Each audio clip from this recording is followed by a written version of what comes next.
যদি রাখে হরি তাহলে মারে কে? এই মুহূর্তের সবচেয়ে বড় খবর, বীরভূম লোকসভা কেন্দ্রের শতাব্দীর বিরুদ্ধে বিজেপির প্রার্থী প্রাক্তন আইপিএস দেবাশিস ধরকে কোনোভাবেই আটকাতে পারল না। জাতীয় নির্বাচন কমিশন সরাসরি জানিয়ে দিল, নো ডিউজ সার্টিফিকেটের জন্য কোনো প্রার্থীকে আটকানো যাবে না। 7ই মে তৃতীয় দফা ভোট, মাত্র কয়েকদিন বাকি রয়েছে।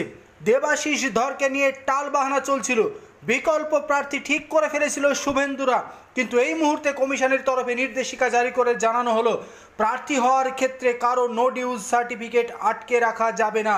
তৃণমূলের বাড়া ভাতে ছাই দিল প্রার্থী দেবাশিস ধর। এই মুহূর্তের সবচেয়ে বড় খবর, কোচবিহারের পুলিশ সুপার হিসেবে কর্মরত ছিলেন আইপিএস দেবাশিস ধর।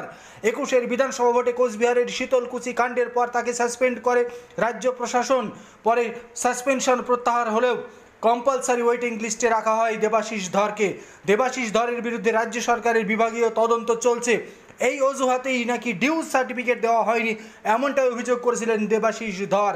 আর সেই ডিউজ সার্টিফিকেটের জন্যই হলফনামা, সেই ডিউজ সার্টিফিকেটের জন্যই তার নমিনেশন বাতিল করেছিল কমিশন সূত্রের এই মুহূর্তের খবর, section 36 of representation of peoples act অনুযায়ী যদি কোনো প্রার্থী সরকারি চাকরি থেকে স্বেচ্ছাবসর নিয়ে নির্বাচনে প্রার্থী হন, তাকে নো ডিউজ সার্টিফিকেট জমা করতে হয়। বীরভূমের বিজেপি প্রার্থী সেই সার্টিফিকেট জমা করতে পারেনি, তাই তার মনোনয়ন বাতিল করা হয়েছে। ফর্ম 26 পূরণ করে হলফনামা জমা দেওয়ার নিয়ম রয়েছে। দেবাশিস ধর নো ডিউজ সার্টিফিকেট না পাওয়ায় সেটা পূরণ করতে পারেননি। কমিশনের মনোনয়ন বাতিলের সিদ্ধান্তকে চ্যালেঞ্জ করে হাইকোর্টের দ্বারস্থ হয়েছিল পুলিশ কর্তা।